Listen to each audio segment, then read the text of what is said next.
Look how much African American communities have suffered under Democratic control. To those I say the following: what do you have to lose by trying something new like Trump? What do you have to lose? During the campaign, Donald Trump would often ask African Americans what they had to lose by voting for him. Well, it turns out one thing they had to lose was Obama administration reforms to drug sentencing, where racial disparities are particularly pronounced. Because today, Attorney General Jeff Sessions ordered the toughest possible prosecution for drug offenses, telling federal prosecutors to, quote, charge and pursue the most serious, readily provable offense. Adding the most serious offenses are those that carry the most substantial guidelines sentence, including mandatory minimum sentences.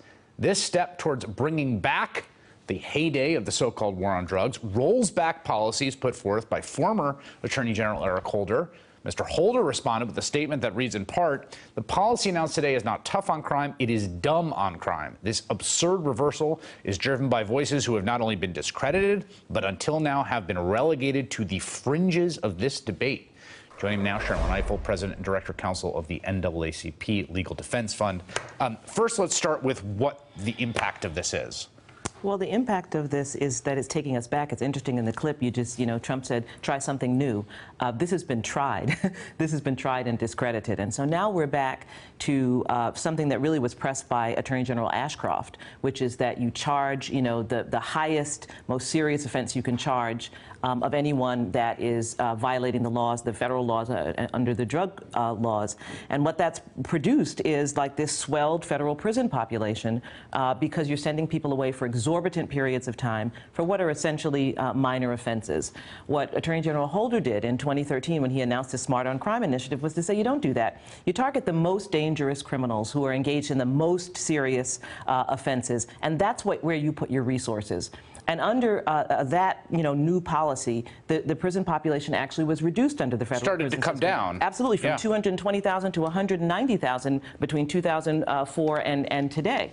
So that's thousands of people. Right. So we're talking about, in terms of tangible impacts on people's lives, this is major. This is thousands of people. It also talk about how important prosecutors' decisions and discretions are in terms of driving what we call mass incarceration. Well, prosecutors have the most discretion of any actor in the criminal justice system, more than police officers, more than judges, and the decisions they make really are the decisions that result in incarceration for many people and the length of incarceration for many people.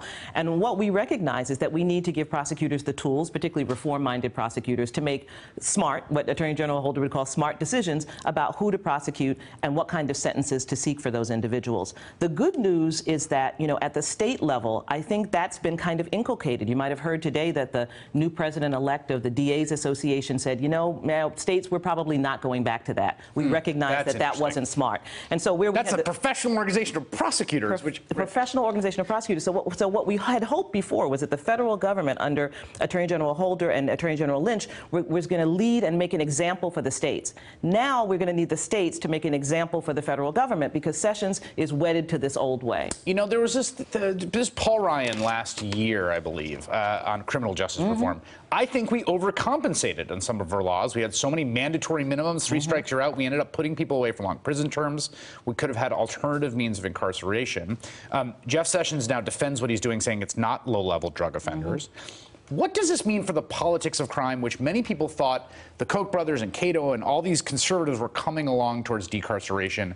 Now you've got this. Well, honestly, Chris, this is where it gets scary, and we're going to have to see, because we've seen around a number of issues that the Republican leadership has been unwilling to push back against President Trump and his administration's policies, even when they had formally taken positions that demonstrated it. So I want to know, John Cornyn from Texas, Chuck Grassley was a leader in the effort to try and get that criminal justice reform bill passed. Senator Mike Lee, where are their voices in response to Sessions' announcement? That's what I want to hear. Jeff Sessions is one of the people who blew up that bill. We should know certainly did. Now at the head of the DOJ. Sharylin Ifill, it's always a pleasure to have you.